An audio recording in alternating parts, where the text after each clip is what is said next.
If you've ever thought beef shanks were too tough to cook at home, I'm about to change your mind.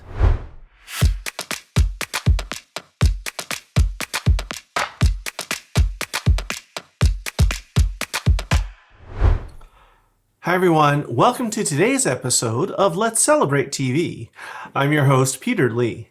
Today our celebration is all about beef. We're making braised beef shanks. Now what is that? This is an economical version of ossobuco. Now ossobuco is traditionally made with a veal shank, which is hard to find and very expensive when you can find them. And a lot of people object to veal. But beef shanks are far more affordable and filled with much more flavor. Let's get started. I have a heavy skillet here. I'm going to put it over medium-high heat. And I'm going to add about a tablespoon of olive oil. While that heats up, let's talk about beef shanks. Here are mine. I have here two. They're between 6 and 8 ounces each, which is 170 to 226 grams each. This is a cross-cut beef shank. Now, the shank comes from the leg or the shin area, and this is delicious. Now, you're looking at these and you think, that's beautiful. I could throw that on the grill. No, you don't want to do that. They'll be tough and horrible. These are all working muscles, so they're filled with flavor. But because they're working muscles and they're tough, they are the perfect thing to braise low and slow in a moist environment filled with flavor. We need to give them a little seasoning to start. I have about a teaspoon of salt here, and we're going to generously season each side. Just salt for now. I'll explain why later.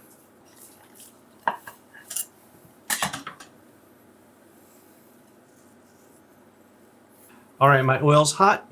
I'm going to put these into sear.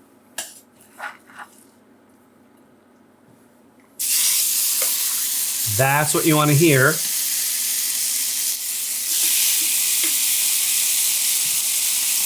Now this is going to take 5 to 6 minutes per side. I really want a really hard sear on these. Now a lot of people think that searing will lock in the juice, but that really is not true. That's kind of impossible to do. But what this will do, building up that crust, is going to add flavor. And these are going to cook in a very wet environment for a long time. So adding that crust, adding all that brown goodness is just going to enrich that flavor.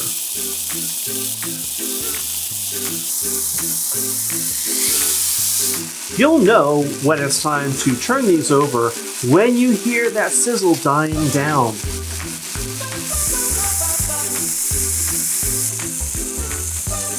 All right, my beef shanks are nice and browned. They're ready to come out of this pan. I'm going to cook these in a slow cooker today. You could do them in a Dutch oven in your oven, but the slow cooker is really the easiest way because you plug it in and you just let it go. Let me get mine. Here we go. This is just the insert. My slow cooker is behind me. These can come out and go right in.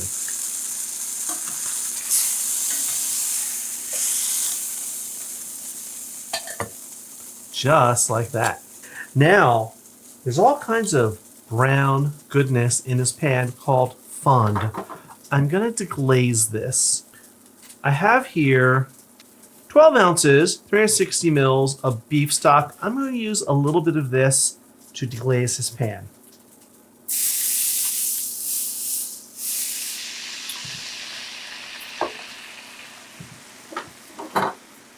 And we're just going to scrape up all that browned goodness, all those little bits, because that's flavor.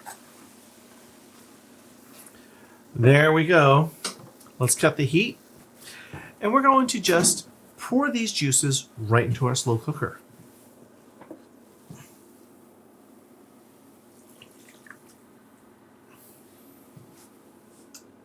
And look at that. Nice clean bottom. No more little brown bits on there because all that flavor is in here. But we're not done yet. let's keep building this braise. We're going to start with onions. I have 2 onions. These are red onions, which I prefer for this. I've just sliced them, but use whatever kind of onions you like. Red, white, yellow, it's all good. Right in. Garlic is next, of course. I have 4 cloves here. I left them whole, just cracked them a little bit, but they're going to get really soft and dissolve on their own. Right in. Carrots. I have 2, just a large slice, a large chop. You don't need perfect knife skills, but this is going to add some body, a little bit of sweetness. One of my favorite herbs, probably my most favorite herb, is rosemary. I have some fresh rosemary here. This is 2 or 3 sprigs. I just stripped the needles off and chopped it up. Right in. Now you may be wondering why I didn't put pepper on these shanks earlier. And that's because we're going to add a teaspoon of whole peppercorns. What is this going to do? These are going to get really soft in this braise. They're going to release all their flavor and balance all of this out. A couple of bay leaves is next. Here we go. Dry bay leaves. We use these all the time. Right in. Now, the next ingredient may surprise you. It may upset you. I don't know. But it really works with this dish, and you have to trust me. I have here some prunes. This is a cup, which is approximately 24 prunes. Yes, prunes. Clutch your pearls. They're going to add a depth of flavor and a little more sweetness to counteract this rich, rich dish. We're just going to scatter them in. Just like that. Now, I've been saying this is braising, and it's a wet environment. We're going to get some of that liquid from wine. I'm using an old vine Zinfandel. This is one of my favorites. It's about a half a bottle, 12 ounces, which is around 360 mils. I'm using old vine Zinfandel, but you can use any dry red wine that you like. Right in.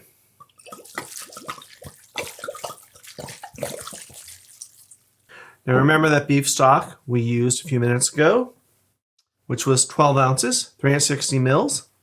We're going to pour the rest of that right in here. Now, when you make this, you can use that entire bottle of wine. That was a 750 ml bottle. That's what I normally do when I make it for my family. But today I'm using half wine and half stock. If you don't like the wine or can't have it, you can use all stock, but it's much better with a little bit of wine. Now you'll notice none of this is completely covered. It's not swimming, but there's a lot of liquid in there. Now I'm going to put this in my slow cooker. I'm going to cover it. We're going to cook it on high for about 5 hours. You could, if you wanted, go on low for 7 to 8 hours. So here we go.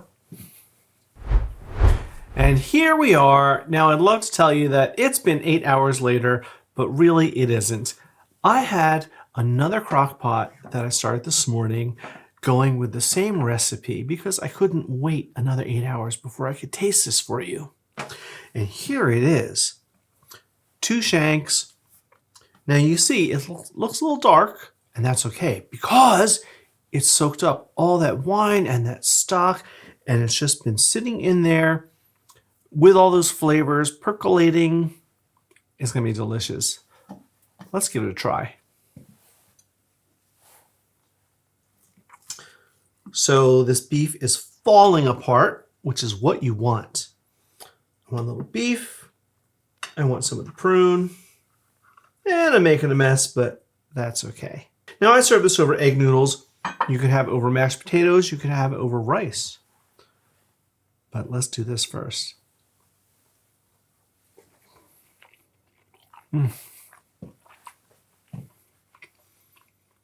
Shut up. This is so good. That beef is breaking apart. It's so tender and juicy, and it's full of flavor. The prunes have just added this wonderful complexity. And even eating one, it's just rich and unctuous. You know, I love that word, unctuous. Now over here in my crock pot, I still have all of this liquid. You can strain this out, reduce it down, make into a sauce. You could use an immersion blender, blend all those solids up, all those onions and garlic and everything else, blend it all up into a beautiful gravy. This is delicious. It's economical and it's easy. It's rich, perfect for company. I need a little sip of wine. Same wine in here is the same wine that went into this. If you enjoyed this recipe, sign up for our newsletter and get new recipes delivered right to your inbox. Don't forget to subscribe and tap the like button. It really helps us grow. And if you'd like to go even further, consider joining as a channel member. You'll get special perks, behind the scenes extras, and you'll be part of the community helping us shape what we create together. Now I am going to share this with my family. And while I do that, I want you to sit back, relax, and watch this video over here. Until next time, everyone, cheers.